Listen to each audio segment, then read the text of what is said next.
Easy. Well, it looks like the Brexit blame game has got underway already before we've even left.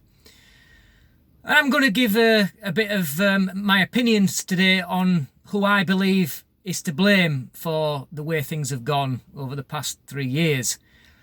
And to the surprise of many of you, it's not directly aimed at the EU.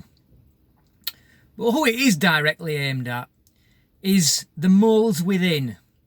And when I say that, I'm talking about the people who have been fighting against this from day one.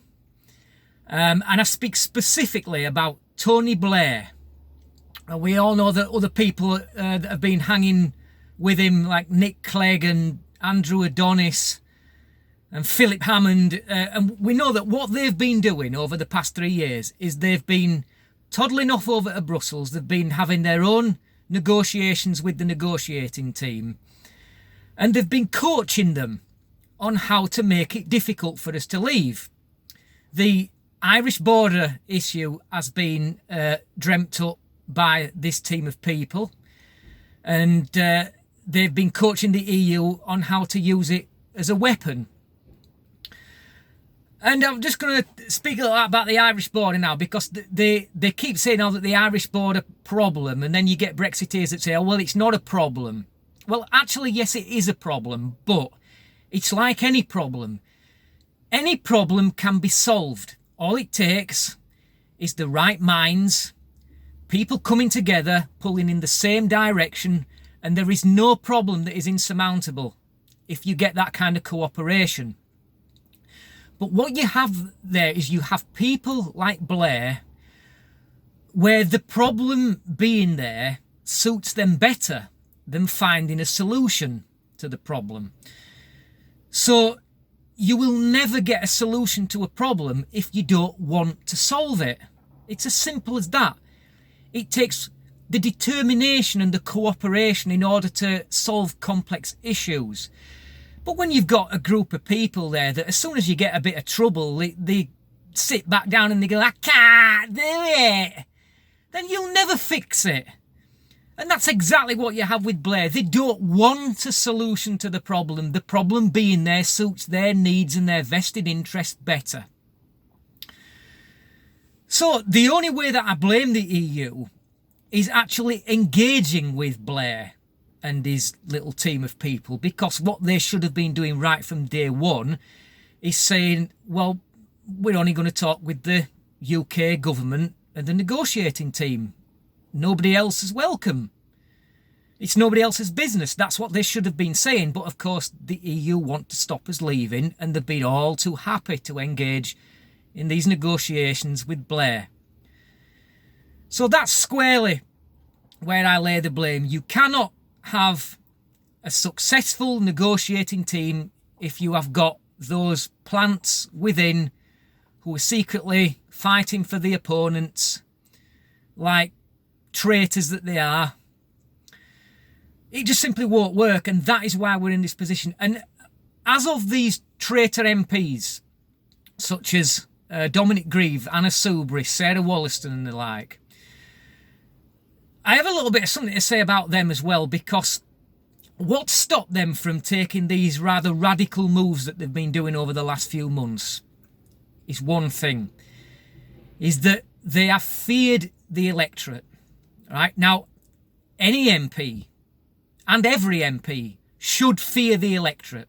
They need to know that if they go against what we ask them to do, that they will be punished for it at the ballot box.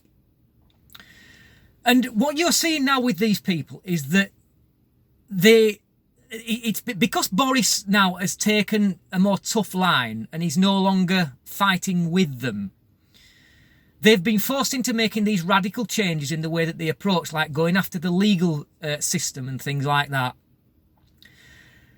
And the thing is now that their vested interest in the EU is trumping everything else. And they no longer fear the electorate because they know that they're going to get kicked out at the next election, which is why they're voting to stop a general election. But any MP who no longer fears the electorate is not fit for purpose. It's as simple as that. And this is what you're seeing with them, is they don't care. If you are in one of these constituencies, such as Castleford with Yvette Cooper and the like, they don't care what you think. It's as simple as that. They are looking after their own vested interests and they do not care. And then you have, of course, those people, and I've just listened to Philip Hammond, actually, believe it or not, on the radio this morning. And he was going on about that people like David Davis said that a trade deal with the EU would be the easiest thing in the world. Well, it would have been. It would have been if everybody had got behind the Brexit process. The mechanisms were already in place for a free trade deal, such as the Canada-style free trade deal, which would have delivered Brexit in the way that it was voting for by leaving the single market and the customs union. It would have delivered it. And all the frameworks were already in place. But of course, you've had those people who have been fighting to stop it, and it's that has made it difficult. So if you're looking for anybody to blame, don't lay your blame squarely at the EU, and don't lay your blame at the British government. Lay your blame at the moles within, who have been fighting to stop this from day one. Shame on them. And as far as the trade deal is concerned, this could have been done months ago. And now we're in this position, and it's all the fault of these people. Well, I hope you're proud of yourself, because you have destroyed the integrity of the UK on the world stage.